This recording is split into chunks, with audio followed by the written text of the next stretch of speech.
مولانا سید ابواللہ صاحب مودودی کی تحریک میں ایک ایسا مرحلہ بھی آیا کہ جس میں ابتدائی میں کہا جا سکتا ہے مولانا امین احسن اصلاحی اس تحریک کا حصہ بن گئے۔ میرے جلیل القدر استاذ مولانا امین احسن اصلاحی اس وقت مدرسۃ الاصلاح میں تھے اور مولانا سید ابواللہ صاحب مودودی کے کم و بیش ہم عمری تھے، شاید کوئی 6-7 ماہ کا فرق ہے۔ یہ بزرگ تو 1903-4 میں پیدا ہوئے۔ اس زمانے میں جو نوجوان اہل علم بہت نمایاں ہو رہے تھے ان میں مولانا سید ابواللہ صاحب مودودی تھے، ان میں ندوہ میں مولانا ابو الحسن علی ندوی تھے، وہ بھی اس وقت ابھی نوجوان تھے، ان سے غالباً عمر میں کچھ چھوٹے۔ اسی طرح دیوبند کے حلقے میں مولانا منظور احمد صاحب نعمانی تھے۔ یہ سب کے سب مولانا سید ابواللہ صاحب مودودی کی دعوت کی طرف متوجہ ہوئے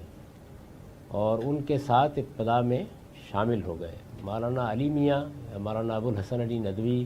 اور مولانا منظور نعمانی صاحب تو بہت جلد الگ ہو گئے، لیکن مولانا امین احسن اصلاحی کم و بیش 16-17 سال ان کے شریک سفر رہے۔ اس دوران میں ایک بڑی فکری تبدیلی یہ آئی کہ مولانا امین احسن اصلاحی نے یہ جو استدلال ہے، یعنی واقعے سے استدلال، جو رسول اللہ صلی اللہ علیہ وسلم کی تاریخ بنی اس سے استدلال، اس کو تھوڑا سا موڑ کر قرآن پر اس کو استوار کرنے کی کوشش کی۔ چنانچہ یہ کہا جا سکتا ہے کہ مسلمانوں کی علمی تاریخ کی پہلی کتاب جس کا موضوع ہی دعوت تھا لکھی گئی، وہ کتاب مولانا امین احسن اصلاحی کے قلم سے نکلی۔ اس کا نام ہے دعوت دین اور اس کا طریقہ کار۔ یہ کتاب ایک لحاظ سے یعنی دعوت کے نقطہ نظر سے جماعت اسلامی کی بائبل بن گئی تھی، یعنی یہی کتاب تھی کہ جس کے بارے میں یہ سمجھا جاتا تھا کہ جو لوگ دعوت کے بارے میں کوئی اشکال رکھتے ہیں، کوئی تردد رکھتے ہیں، بات کو سمجھنا چاہتے ہیں، اس کے استدلال کو سمجھنا چاہتے ہیں، تو ان کو یہ کتاب دے دی جائے۔ یہ کتاب اس وقت بھی دنیا کی بہت سی زبانوں میں چھپی ہوئی موجود ہے۔ اس کتاب میں مولانا امین احسن اصلاحی نے یہ جو کچھ میں نے اب تک آپ کی خدمت میں مولانا سید ابواللہ صاحب مودودی اور ان کی دعوت کے حوالے سے ذکر کیا ہے، اس کو قرآن کے استدلال پر استوار کرنے کی کوشش کی ہے، اور اس کوشش میں بہت سی چیزوں کا رخ بھی بدلا ہے۔ یعنی جس طرح وہ پہلے کہی جا رہی تھی، جو تعبیریں اس کے لیے اختیار کی جا رہی تھیں، جو اصطلاحات اختیار کی جا رہی تھیں، اس میں بہت کچھ تبدیلی بھی کی ہے۔ لیکن جو چیزیں بنیادی طور پر زیر بحث آئیں وہ اگر آپ دیکھیں تو قرآن مجید کی 3 آیات ہیں۔ وہ مولانا سید ابواللہ صاحب مودودی کے ہاں بھی زیر بحث آنا شروع ہو گئیں، انہوں نے اس پر مزید کچھ چیزیں لکھیں۔ مولانا امین احسن اصلاحی کے ہاں بھی ان آیات کی بنیاد پر کچھ تعبیریں اختیار کر لی گئیں، اور اسی طریقے سے اگر آپ دعوت دین اور اس کا طریقہ کار کو بھی پڑھیں تو وہ دونوں چیزوں کو ملا دیتی ہے۔ یعنی ایک طرف بعض قرآن مجید کی تعبیرات اور دوسری جانب مولانا سید ابواللہ صاحب مودودی کا وہی بنیادی استدلال کہ پیغمبر کی یا رسالت مآب صلی اللہ علیہ وسلم کی دعوت اور جد و جہد کے مراحل ہی کو سامنے رکھا جائے گا۔ ڈاکٹر اسرار احمد صاحب نے جو کتاب لکھی ہے اسلامی انقلاب کا نبوی منہاج، وہ اصل میں اس کتاب کے آخری باب کی تفصیل ہے۔ اس کتاب کا آخری باب ہے دعوت کے مراحل، یعنی جب حکومت الہیہ کے قائم کرنے کی دعوت اٹھے گی تو وہ کن مراحل سے گزرے گی۔ مولانا امین احسن اصلاحی نے اس میں جو مراحل بیان کیے ہیں کہ وہ دعوت کے مرحلے سے گزرے گی، وہ تربیت کے مرحلے سے گزرے گی، وہ ہجرت کے مرحلے سے گزرے گی، اور وہ جہاد یا اقدام کے مرحلے سے گزرے گی۔ تو اس کو ڈاکٹر اسرار احمد صاحب نے مزید تفصیل کر کے اپنی اس کتاب میں بیان کیا ہے۔ میں یہ عرض کر رہا تھا کہ اس میں بنیادی طور پر جو آیات زیر بحث آئی ہیں جن پر سارا یہ کسر استوار ہوا ہے وہ تین ہی ہیں۔ ایک قرآن مجید کی یہ آیت، مولانا سید ابو اللہ صاحب مودودی نے تو اس پر ایک پورا پیمفلٹ لکھا اپنے طریقے کے مطابق شہادت حق کے عنوان سے۔ وہ آیت یہ ہے کہ اللہ تعالیٰ نے مسلم امت کو مخاطب کر کے یہ کہا ہے کہ جعلناکم امۃ وسطا لتکونوا شہداء علی الناس ویکون الرسول علیکم شہیدا، کہ ہم نے تمہیں ایک امت وسط بنایا ہے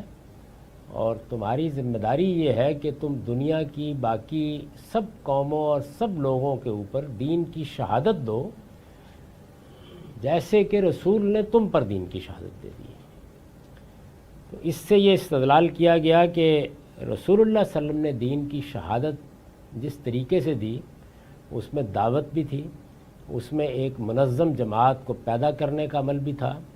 اور پھر یہ عملی شہادت میں بھی ڈلی، یعنی جو اسلام آپ پیش کر رہے تھے اس منظم اقلیت نے اپنی زندگی میں لوگوں کو اس کا نمونہ دکھایا۔ اس کے نتیجے میں سیاست، معیشت، معاشرت، تمام شعبوں میں دین کے احکام کی ایک تصویر لوگوں نے دیکھ لی۔ مدینہ کی ریاست قائم ہو گئی، بلکہ وہ آگے بڑھ کر جزیرہ نما عرب کی ریاست میں تبدیل ہوئی۔ تو اس میں جو کچھ بھی رسالت میں آپ صلی اللہ علیہ وسلم کی تعلیمات تھیں انفرادی زندگی سے متعلق تھیں تو لوگوں نے ان کو آپ کی اور آپ کے صحابہ کی زندگی میں دیکھ لیا، اجتماعی زندگی سے متعلق تھیں تو وہ اس ریاست کے نظام میں دیکھ لی گئیں۔ تو اس طرح سے یہ شہادت آخری درجے میں پہنچ گئی۔ تو ہمیں بھی یہی کام کرنا ہے، یعنی ہم اسی طریقے سے ایک منظم اقلیت صالحین کی پیدا کریں گے، اس کے بعد ایک صالحین کی حکومت قائم کریں گے جو حکومت الہیہ ہے۔ حکومت الہیہ یعنی اللہ کی حکومت، جو اللہ کے قانون کے مطابق دنیا کا نظم چلائے گی، اور پھر باقی دنیا کو بھی دعوت دیں گے۔ اور جیسے صحابہ کرام نے دنیا کی سرحدوں پر کھڑے ہو کر یہ کہا تھا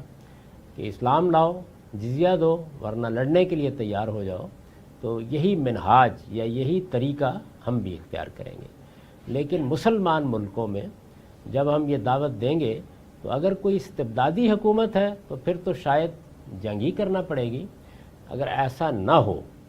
تو پھر ہم انتخابات کا طریقہ بھی اختیار کر سکتے ہیں۔ اسی طرح سے ایک اور آیت قرآن مجید کی سورہ شورى میں ہے، اس کو پیش کیا گیا۔ اس میں اللہ تعالیٰ نے فرمایا ہے کہ شرع لکم من الدین ما وصى به نوحا والذی اوحینا الیک وما وصینا به ابراہیم وموسیٰ وعیسیٰ ان اقیموا الدین ولا تتفرقوا فیہ۔ آیت کا مفہوم یہ ہے کہ اے پیغمبر، ہم نے آپ کے لیے بھی اسی دین کو مشروع کیا ہے، اسی دین کو آپ کے لیے دین بنا دیا ہے، آپ کو اسی کو اختیار کرنا ہے جس کی وحی ہم نے نوح کی طرف کی تھی، جس کی نصیحت ہم نے ابراہیم کو کی تھی، اور جس کی نصیحت ہم نے موسیٰ اور عیسیٰ علیہ السلام کو کی تھی۔ وہی دین ہم نے آپ کی طرف بھی وحی کیا ہے، اور ہم نے جب یہ دین ان پیغمبروں کی طرف وحی کیا تو ان سب کو ایک ہدایت کی تھی، وہ یہ کہ ان اقیموا الدین، اس دین کو قائم کرو، اور ولا تتفرقوا فی، اس میں کوئی تفرقہ نہ پیدا ہونے دو۔ تو مولانا سید ابو اللہ مودودی صاحب نے اس سے یہ استدلال کیا کہ یہ خود اللہ تعالیٰ نے کہہ دیا ہے کہ اس کے دین کا بنیادی حکم یا بنیادی فریضہ یہی ہے کہ ہم اس کو دنیا میں قائم کریں، اور قائم کرنے کا مطلب یہ ہے کہ اس کو اقتدار تک پہنچائیں، اس کے پاس قوت ہو، وہ دنیا کے اندر تمکن حاصل کرے، دنیا کا نظم اس کے تحت چلایا جائے۔ تو اس کو قائم کرو دنیا میں، اور اگر کسی جگہ قائم ہو جائے تو پھر اس کو قائم رکھو۔ چنانچہ انہوں نے استدلال کیا، اور یہ ان کی تفسیر تفہیم القرآن میں آپ دیکھ سکتے ہیں، بڑی تفصیل سے انہوں نے بتایا کہ اس کے دو ترجمے لوگوں نے کیے ہیں، دین قائم کرو، دین قائم رکھو۔ تو جہاں قائم نہیں ہوگا وہاں قائم کیا جائے گا، اور جہاں قائم ہو جائے گا وہاں قائم رکھا جائے گا۔ تو اس طریقے سے گویا اب قرآنی اصطلاحات میں یا قرآنی تعبیرات میں یہ دعوت بیان ہونا شروع ہو گئی۔ لوگوں کو یہ بتایا گیا کہ یہ جو تم خیال کرتے ہو کہ نماز ایک فرض ہے، روزہ ایک فرض ہے، حج ایک فرض ہے، ان سارے فرائض سے بڑا فرض تو اقامت دین ہے۔ چنانچہ فریضہ اقامت دین کی اصطلاح مسلمانوں کی تاریخ میں پہلی بار وجود میں آئی۔ اس سے پہلے ہمارے ہاں لوگ اس سے بالکل واقف نہیں تھے۔ فقہ، حدیث اور اسی نوعیت کی جتنی بھی کتابیں ہیں یا قرآن مجید کی تفسیریں ہیں وہ اس سے بالکل خالی تھیں۔ تو یہ کہا گیا کہ اس آیت میں اللہ تعالیٰ نے ہماری دعوت، یعنی جو جماعت اسلامی کی دعوت تھی یا مولانا سید ابر اللہ صاحب مودودی کی دعوت تھی، اسی دعوت کو اس کے منتہا تک پہنچانے کا حکم دیا ہے۔ ہم لوگوں کو منظم کریں گے اور منظم کر کے ہر شخص کو یہ بتائیں گے کہ تم پر صرف نماز ہی فرض نہیں ہے، تم پر صرف روزہ ہی فرض نہیں ہے، تم پر صرف زکوٰۃ ہی فرض نہیں ہے، یہ تو جزوی چیزیں ہیں اور یہ اصل مقصد کے لیے ذریعہ ہیں، ان کی اہمیت ثانوی ہے۔ اصل چیز فریضہ اقامت دین ہے، اور وہ یہی ہے کہ ہمیں دنیا میں دین کو قائم کر دینا ہے، یعنی دین کا نظم قائم کر دینا ہے، دنیا کا اقتدار دین کے حوالے کرنا ہے، دین کی حکومت دنیا پر قائم کر دینی ہے، یہ مطلب ہے اس کا، اور یہی حکومت الہیہ کے قیام کی صحیح صورت ہے۔ اب حکومت الہیہ کی اصطلاح یہ ذرا پس منظر میں چلی گئی اور اس کی جگہ اقامت دین اور فریضہ اقامت دین کی اصطلاح زیادہ نمایاں ہونا شروع ہو گئی۔ اس کی تائید میں پھر ایک تیسری آیت بھی پڑھی گئی، اور اب بھی اگر کبھی آپ کو